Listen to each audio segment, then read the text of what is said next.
Habari, karibuni kwenye chaneli yangu. Leo tutapika mkate ambao hauhitaji kukandwa.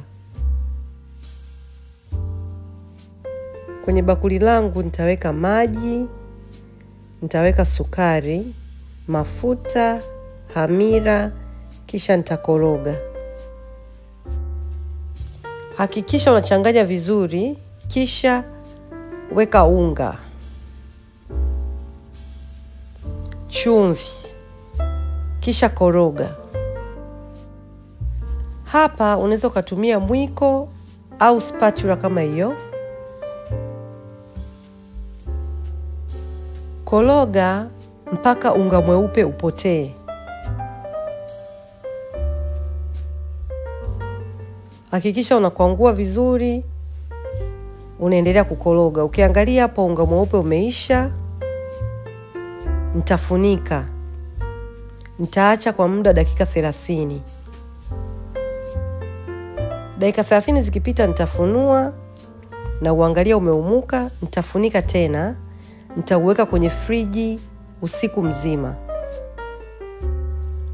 Asubuhi nitautoa. Ukiangalia unga wangu umeumuka vizuri, nitanyunyizia unga sehemu ninayofanyia kazi, kisha nitatoa donge langu. Alafu sio lazima uache kwenye friji usiku mzima, unaweza ukaweka kwenye meza tu kwa masaa 4 na bado ukapika mkate, ukapata mkate mzuri.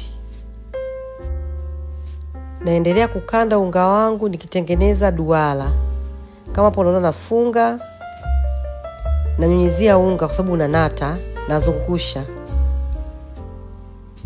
Nitachukua karatasi zetu tunayotumia kubekia, nitaweka unga, kisha nitaweka donge langu.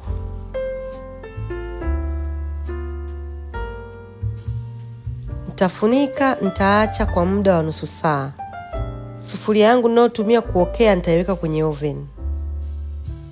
Nitaiacha kwa muda wa nusu saa. Ikiwa tayari, nitaitoa, nitaweka mkate kwenye sufuria ile ya moto. Hii mikate mara nyingi waga wanatumia zile sufuria za Dutch oven. Mimi sina. Hapo nakata mkate wangu, nitafunika na foil paper juu. Kisha nitaweka kwenye oven niliyokwisha iwasha nyuzi joto 200. Chini nitaweka bakuli la maji. Baada ya dakika 25 nitafunua ile foili, nitaacha mkate wangu uive juu, yani ubadilike rangi. Nitauacha pia kwa muda dakika 25. Mkate wangu ukiwa tayari nitautoa, nitauweka kwenye tray au raki hapo. Nitauacha upoe kabisa. Kisha ndio nitaukata. Mkate huu unaweza ukatumia sufuria yoyote ili mradi iwe inakaa kwenye oven, haiyeyuki. Hiyo sufuria yangu ni nzito.